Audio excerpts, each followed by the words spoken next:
Hey guys, thanks for stopping by. This time we got Deadpool, and the only way to do this one right is with 2 brushes and maximum effort.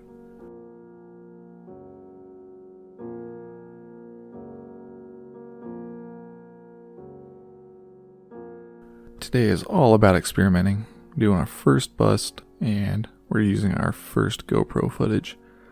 Let me know what you think below. So to get started on this model, we're going to mix up some Pro Acryl Purple, and we're going to put some thinner in it and start laying in our shadows. Now we're going to come in with some burnt red, and we're going to put that onto the majority of the suit. Not really worried about where the black parts are right now, just worried about getting a good coverage and leaving a little bit of those shadows showing through.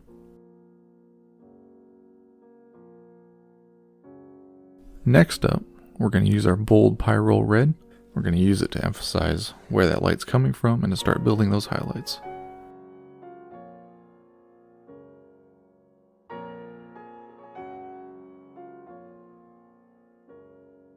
We're going to grab our orange, we're going to come back in and hit those same highlighted areas, leaving a little bit of that bold Pyrrole showing through.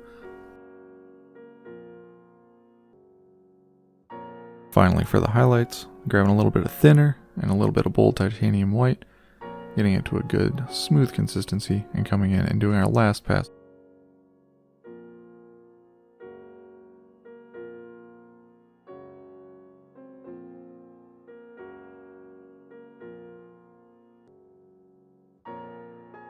Alright, we got our highlights, now we need to work on some shadow. We're going to bring in a little bit of camo green, and mix it up with our burnt red. That's going to mute that down, desaturate it, and give us a nice solid shadow.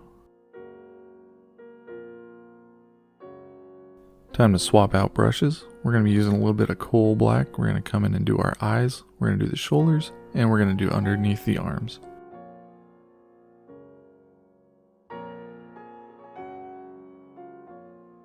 Now we're going to mix a little bit of that white into the black, start working our gray values, adding a little more white, a little more white, a little more white. Just building these transitions up.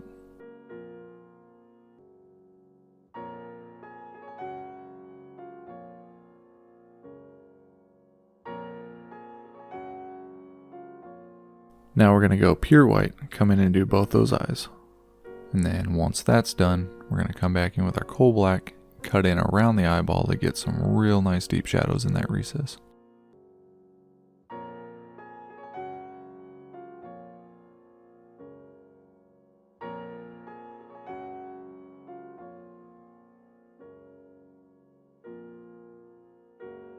Using our same white, we're going to come back in and stipple on the eye, give it a little bit of texture.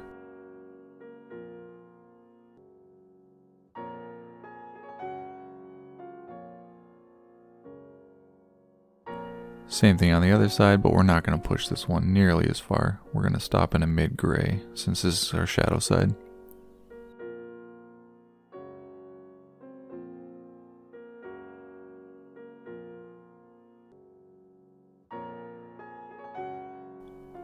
Time to come in with our coal black, went and put it on the sword hilt, and now we're going to come blocking the shoulders with it. On these shoulders you're going to need several passes, as we're not going to get full opacity.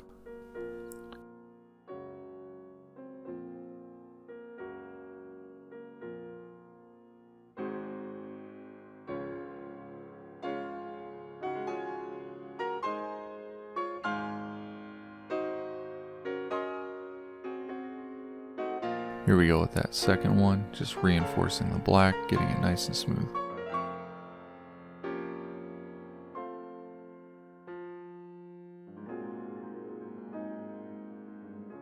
And now we're going to come back up to the sword hilt, do a pseudo edge highlight. It's not really an edge highlight as it's real thick. It's giving it a lot of volume, really defining the area. And with the magic of television, our sides are already done. Come back into the shoulder. We've already got the grays down. We're working up to a white. We're putting this down for some visual interest, even though the majority of it will probably be covered up later on.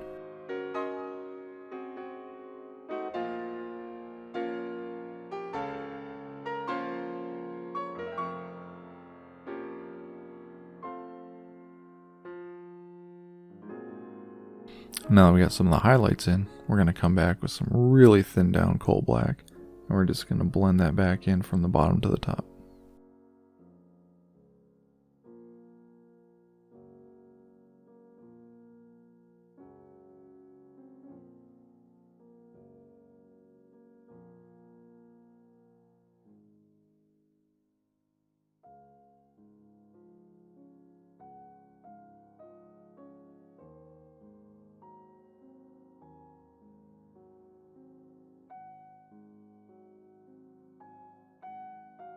Now that we got our blends all in, we're going to come back in with some pure white, hit a couple of these sharp edges just to really push that contrast. Time to move over to our leather. We've got our light umber. We're going to come in and do all the straps, the pouches, and the sword sheaths.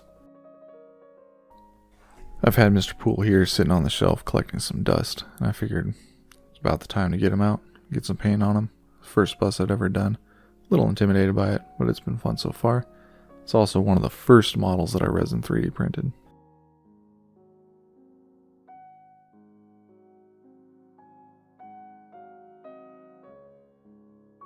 Now we're going to mix in some bright ivory. I'm going to come in and do a real aggressive block. It's going to be bold, it's going to be ugly. It doesn't really matter because we're going to come in and clean it up later on in the subsequent steps.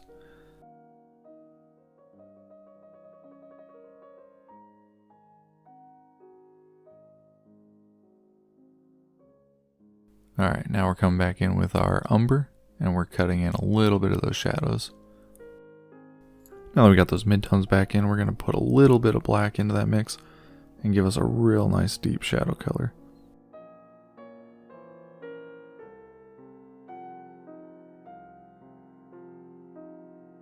Turning this thing around, we're going to work on the sword sheaths a little bit. And in order to give a little bit of visual interest back here, we really need to break up this large object and give it a couple different colors.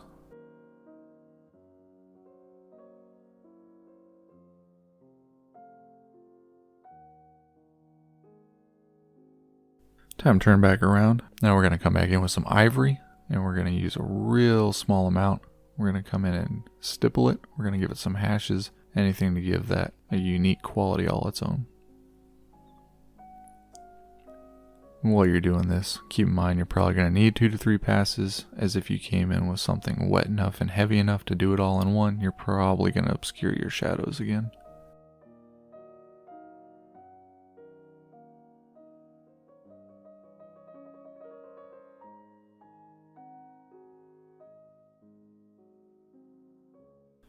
And as we all know, he wears red so they don't see him bleed, but that doesn't make it very interesting, so we're going to come in with black and really define those wounds, those bullet holes.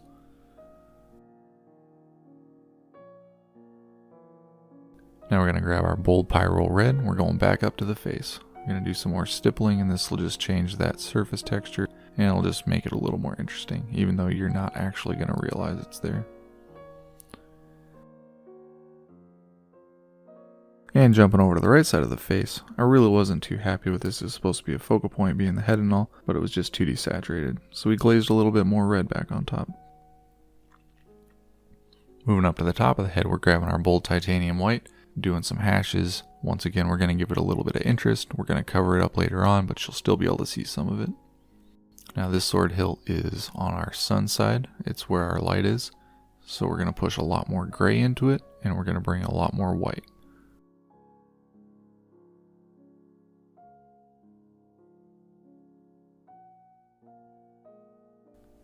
And since we're always chasing that visual interest, we're going to take a little bit of our bold pyrrole red, we're going to thin it down with some X20, and we're going to come in and do some slashes across his abdomen, and then we're going to move up to the head and do the same thing up there. None of these are going to jump off at you. You're not going to see them from a distance, but every little thing you do is going to add interest as long as you don't completely cover it.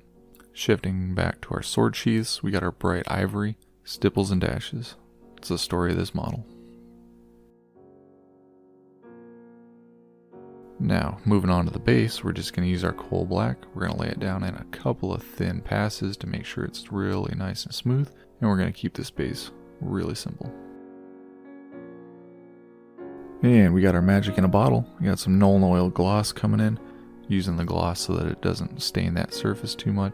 Dragging that to the recesses. We're also wicking away from the high points, especially up here on the head where we want to keep that nice bright red.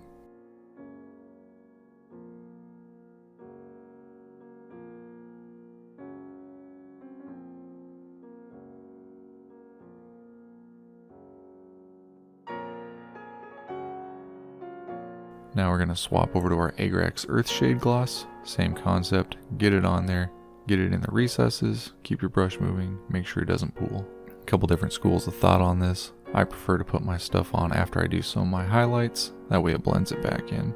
If you want to, you can go back in afterwards and push the highlight again. Now that we got that all done, we're going to come in for some of our final details. We've got our white coming out to pick out these eyes. We didn't do them before because we didn't want them darkened down.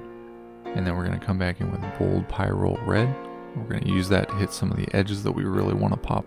Since I'm really impatient and I want to get this thing done, I'm going to come in with a hairdryer and make sure all that wash is dry. Final touches to the model, we're grabbing our white and we're defining the lower edges of those bullet holes. We want them to really pop off the surface, to really be bright, to really catch attention.